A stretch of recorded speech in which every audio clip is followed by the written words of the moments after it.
In this transmission, Matt talks about the sheer exhilaration / terror that comes when you step outside of your comfort zone. He discusses Disney's Moana and her rotting coconuts, as well as an interesting story on the global shortage of mummies.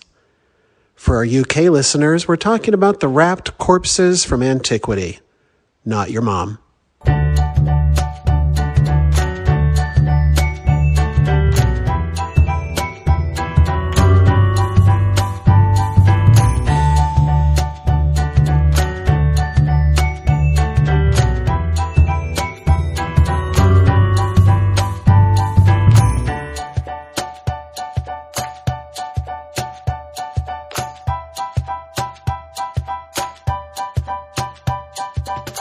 Hello, everybody. Welcome to the Cult. I'm Matt Owens, and if you're not following me on Instagram, I don't want to tell you how to live your life, but I strongly suggest that you drop everything that you're doing, pop on over to Instagram, and check me out. Cult of Matt Owens. I post a lot of additional content over there on my stories. Got live videos that I post up there. Check it out if you're interested. The Cult is going to be about things primarily that just interest me. And if you ask anybody that knows me, that's typically things of a spiritual nature. I enjoy talking about philosophical things, reincarnation, the nature of reality, and other things that interest me. And I came across something from a friend of mine. Shout out to my friend Christina, friend of the Cult. She sent me something about mummies that I think you may find interesting that I'm going to share with you now. There aren't that many mummies in the world, and the reason for that I'm about to explain to you. I found it hard to believe when I heard this, so I had to look into it myself, and I was like, oh, no, that's actually true. People were going around eating mummies. You heard me right. Let me explain. Since antiquity, humans have consumed human parts for spiritual or medicinal purposes. I know this may gross you out. I won't get too detailed, okay? And so it was believed that by consuming a mummy, it would cure you of certain ailments. And so in the Victorian era, specifically, they discovered all these mummies around Egypt and started taking them back home in order to consume the mummy. They would have these viewing parties. They would have these unwrapping parties where they would have people over to their house and have a ceremony, unwrap the mummy, and then get out paper plates and have everybody, it's like a luau, guys. Just gather around the mummy. Just take as much as you want. There's plenty to go around. And it's going to cure you guys of your arthritis or whatever you got going on there. So bon appetit, everybody. It became such a craze that there started to become a shortage of mummies. There became these mummy dealers that would go over, get the mummy from Egypt and bring it back to the States or Europe and sell these mummies to people. It started happening so often that there became a mummy shortage. And these dealers started going to the morgue or the graveyard to get more product so that they could sell to these consumers. Literally consuming mummies. It's outrageous, right? These are the types of things that we're going to be talking about at the Cult. So if you love just kidding. It's a little grotesque, but it's been on my mind daily ever since I first came across it. And I can't shake it out of my mind. So now there you go. I deposited it into your mind. I dumped it into your mind. I often like to use my own life as an example. It helps me to become more vulnerable by talking about these things out loud. That's sort of what the podcast is about for me, is using it as a vehicle for my own personal growth. So buckle up. Thanks for joining me. But knowing that by displaying what I'm working through in real time, that it can often help other people who are listening to this podcast, because perhaps you're going through the same thing that I am. So I want to talk today about stepping outside my comfort zone, and recording this podcast is stepping outside my comfort zone. And so the reason why this is stepping outside my comfort zone to record this podcast is because there's a voice in my head. Perhaps you have a similar voice in your head. I've named mine. I call mine Hal, H-A-L, like the artificial intelligence in the movie 2001: A Space Odyssey. Check it out.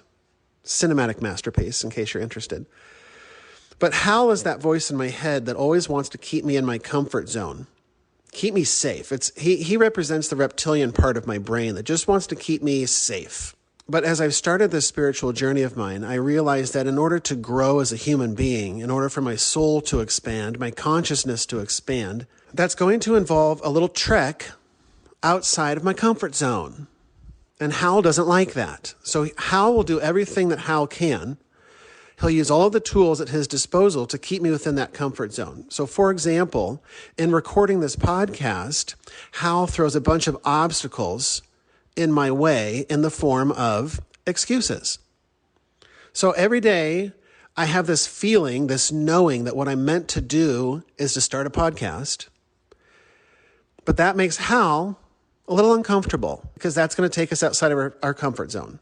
And what I'm trying to do in order to grow is to start to become comfortable in things that make me uncomfortable. Because the more that I practice that, the more that I do that, the more that I dive into the deep end of the pool, the less scary it's going to be. Because that's what we're learning to do here. Because that's what I'm learning to do in my life is fear management. The fear doesn't ever go away. It's about managing it for me. And this is the way that I do it, is by boldly facing my fears, doing the things that intentionally make me uncomfortable so that they no longer scare me. And it's about facing that long list of excuses that I have and crumpling it up and tossing it into the garbage bin and saying, thank you for your service, Hal. Thank you for trying to keep me safe, but I'm going to put you on mute right now because I got some growing to do. It reminds me of when my ex-wife and I were planning on having kids. There's a long list of reasons why we shouldn't have kids. For those of you that have kids, perhaps we can compare notes sometime. But there is a long list of reasons, of excuses, of obstacles that we had created in our minds, courtesy of Hal, trying to keep us in our comfort zone. Because having children was definitely not within the comfort zone. But at some point, we had to just make a decision and say, you know what? It just feels right. It feels like the right time. I think we can do this. Let's just pull the trigger and have the kids, and it's all just going to come together some way, somehow. Because that's what a part of this process is as well. It's a large part of the process, to be honest with you, is faith and trust. Faith and trust in the unknown. And that, to most humans, myself included, is terrifying. And so all the fear responses, all the bells and whistles start going off. But it's about having faith and trust in perhaps a higher hand leading and guiding you cosmically. It's about having faith and trust in yourself. When I first started this journey, and this may be where you're at, I had zero faith and trust in myself because my whole life I'd been listening to Hal, who had been telling me that I can't do things, that I'm not good enough, that I'll never measure up, that that's impossible. Excuses, obstacles, fear. And so I had been conditioned, my mind had been conditioned that, oh, I can't do that. That's too big and scary. Nope, no thank you. But these last few years that I've been on this journey, the divine has given me many chances, opportunities, if you will, to face my fears. And every time that I have pushed through it, and it's not easy. I don't want to brush over the fact like, oh, you just face your fears and then you're not scared anymore. Yeah, that's cute. That's cute. That's not including all of the times that you're curled up in a ball crying your eyes out because you don't know what the hell you're doing. You're in over your head. That's a part of it. But I found that once I pushed through that I always came out on the other end of it. It wasn't always how I expected to come out. That's the caveat. That's the fine print. But once you push through the difficulty, you come out the other end some way, somehow. It doesn't last forever. Now you have a new perspective. Now you realize, oh, I didn't think I could do that, but I did do that. Huh. Well, if I could do that, then what else can I do? And then you start expanding. That's how it began, for me, anyway. And so I started seeing this pattern of if I step outside my comfort zone, if I push through it, I will overcome these obstacles, I will face my fears, I will have faith and trust, and then I will become more comfortable in the uncomfortable for next time. It's like going to the spiritual gym. It's upkeep. You're constantly having to do it. And as you do, you spiritually get ripped, real chiseled. My spiritual six-pack guys, It's a sight to behold. No. That's the thing, is it's so easy as a human. That was Hal talking, by the way. That was my ego talking about my spiritual six pack. My higher self, my angels, they're all rolling their eyes right now. That's okay. They know who I am. They don't judge me.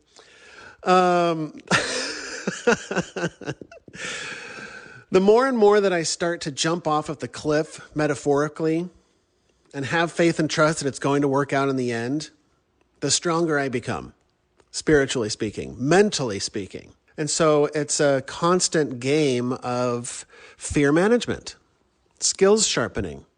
Another example that came to mind was the Disney movie Moana. There's so many metaphors. Moana always had a calling, a feeling that she was meant for something more, that there was something beyond the reef that surrounded her Polynesian island, Matanui. But all of the villagers, including her father, who was in charge. I was going to say king, but I was like, was he a king, president, governor? I don't know, whatever the title was. The guy's the chief. He's chief. Let's go with chief. Her father was the chief, and he had made a rule that nobody was allowed to go beyond the reef because that was too scary. And so we're just going to stay here in our comfort zone, here on our cozy little island. We're going to sing our songs. We're going to weave our baskets just like we always have. And everything's going to be hunky-dory, okay? But then people like Moana come along, people like Matt Owens come along, maybe people like you come along and say, that's not going to work for me. I can't do this humdrum life anymore. I feel like there's something calling me. I feel like there's something higher than where I'm at right now. And I'm interested in pursuing it, but it scares the shit out of me.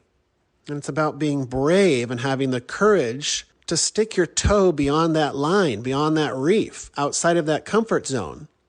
And say, I don't know what's out there, but it's got to be better than where I'm at now.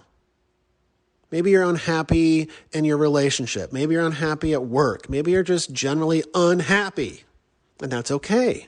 For me, that was a signal that it was time to step outside of my comfort zone. When things start feeling stagnant, when things start feeling like Groundhog Day, when I start getting real itchy, that's when I know that I've been in my comfort zone too long.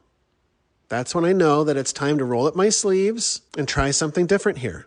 And so perhaps you have that voice in your head telling you that you're not good enough, that you could never do this or do that you're not smart enough to run your own business, for example. Maybe you don't have anybody in your life that's encouraging you. Maybe you don't even encourage yourself. Been there. Hi. Let me encourage you today that you can do this. Whatever it is that's calling you, I want to encourage you to take a step forward and just head in a direction different than where you're at right now. To just move in any direction. It's going to feel so good. But first, it's going to be terrifying.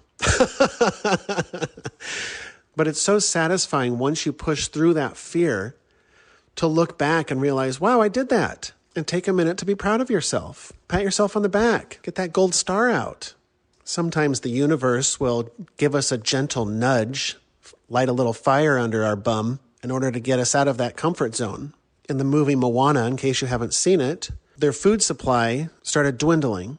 And so in order to find other food, in order to stay alive, they had to go out beyond the reef and explore for other islands, for other sources of food. And oftentimes the universe, God, spirit, the force, whatever you want to call it, will create scenarios in our life that are meant to help us out, to push us outside of our comfort zone. And initially when these things happen, they seem terrible. They seem awful, bad.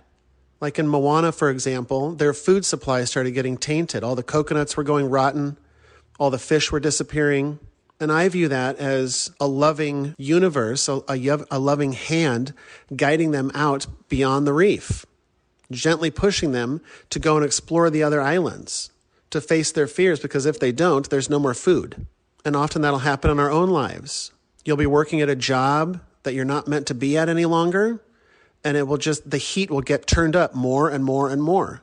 Things will start irritating you more. Customers, clients, coworkers, your boss is going to start driving you nuts, or your boss is going to start calling you in the office every week, or the person sitting next to you just will start driving you more and more crazy every day. The reason for that is because you're gently being nudged out of there, but you're creating your own resistance by staying within your comfort zone, refusing to grow, refusing to expand. And that's okay. I've been there as well. It's terrifying, as we've already discussed. But for me, I had to ask myself, which is worse, where I'm currently at or doing something new and scary that I don't know what it's going to be like? And I always have to let it get real uncomfortable until I finally say, okay, fine. I'll record the podcast. Fine. I'll leave this job for something different. Fine. I'll finally break up with that person, whatever it is. And perhaps this is the gentle nudge that you need to say, you got this. You can do this. There's something better for you out there. It's waiting for you beyond your fears. And once you push through those, it's going to be so freaking amazing. You're going to wonder why you didn't do it sooner. So even if you're not believing in yourself today, I believe in you. I know that you can do this. And it may take you a while to gather the courage. That's okay. But eventually you're going to look back at today and say, wow, I'm so proud of myself. What other mountain can I conquer next? End transmission.